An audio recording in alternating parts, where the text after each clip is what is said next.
Hello and welcome to another episode of The Art of Kicking Ass Elegantly TV. I'm your host, Michelle Hext.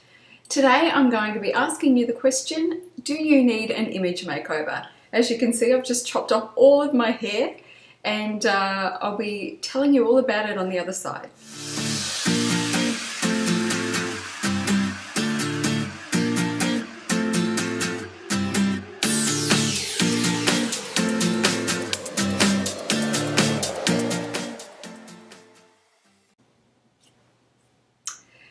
So the question is, do you need an image makeover to support where you're heading in your business?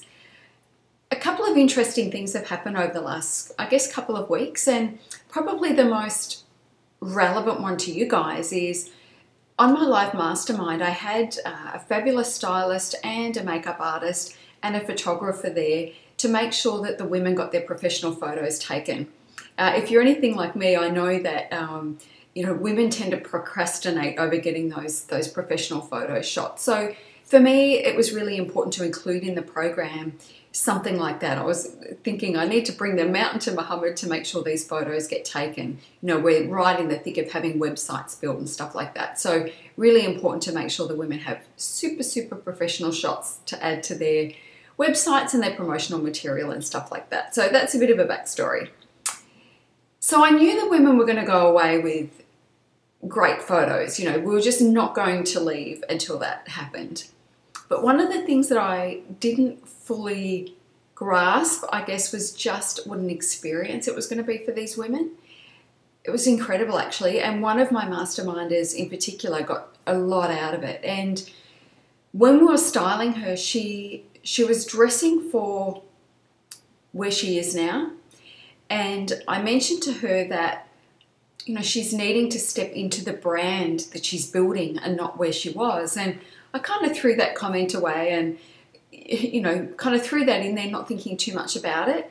Colette Worden, who was a stylist, fabulous by the way, if you can work with her, also had some things to say to this woman about, her brand and representing her new brand and not being fearful, It's about being courageous and stepping into this new place. And so what happened over the course of the day was, I had lent her clothes and, we just, pretty much that happened with all of the women. Everybody was just sort of mucking in and lending clothes and accessories and things like that until everybody had the perfect look.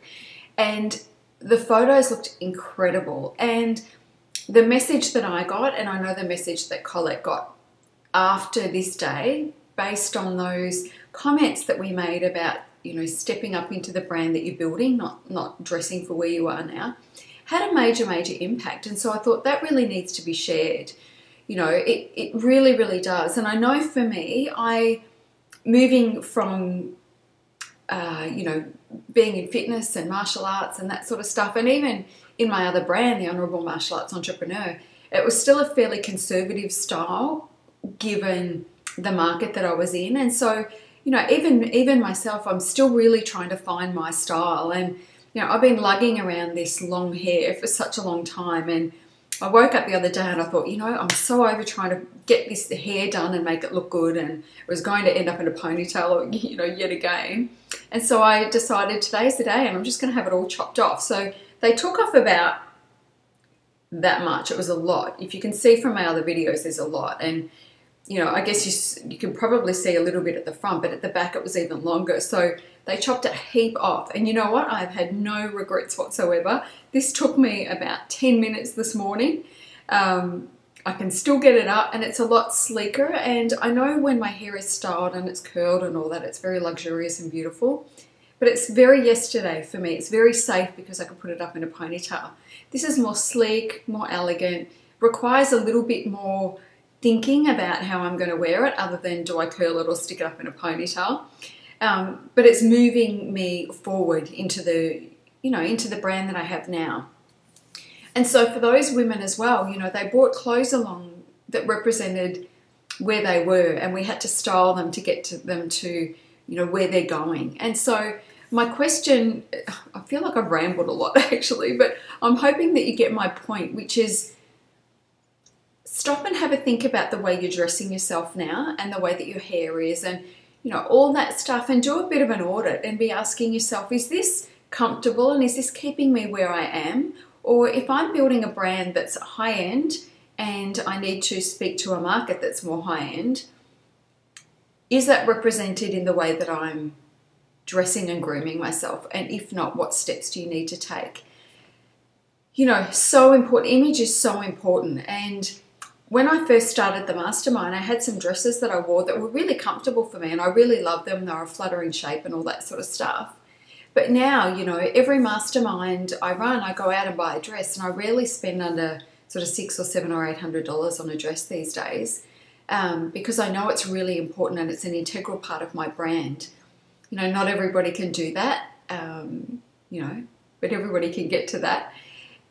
But for me, that's me strongly stepping into my brand more and more and more and more. And you know, now when it's really interesting, you know, the shops that I used to shop in, I walk straight past them now because I know it's not on my brand. You know, the car that I just purchased is a brand new Mercedes and I love that. And for me, there was no thought about you know, anything else, anything that didn't have a label. And it's not me being shallow. You know, it's still just a car to me, honestly.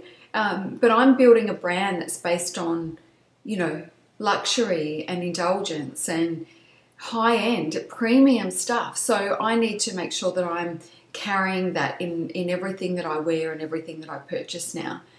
I guess that's going to be controversial for some of you, especially those of you in the wellness business, in wellness businesses, because you'll feel like it's perhaps superficial and that these are just things.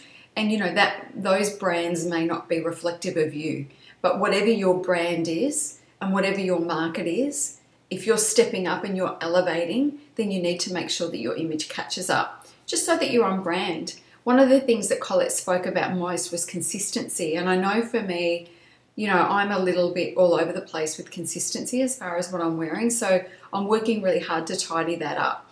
And over the next, you know, 3 to 4 months, I'm hoping to have a nice little slick wardrobe that is completely on brand, and I don't have to think too much about, you know, what I wear, knowing that it is all on brand. And, you know, you are your brand. I've spoken about that before. So do a bit of an image audit, and if you need to do a makeover, go get cracking and enjoy it. It's a really fun process and really helps you to step into who you're aspiring to be. I posted something last week about, you know, set goals that are so big that you need to grow into the person who can achieve them. And I guess it's a little bit like that, you know, making sure that your brand allows you to step into that as well. Anyway, I hope that helps. This video went for a little bit longer than I hoped, and I probably rambled, but I'm hoping you get a lot out of it, and I'll see you next week. Bye for now.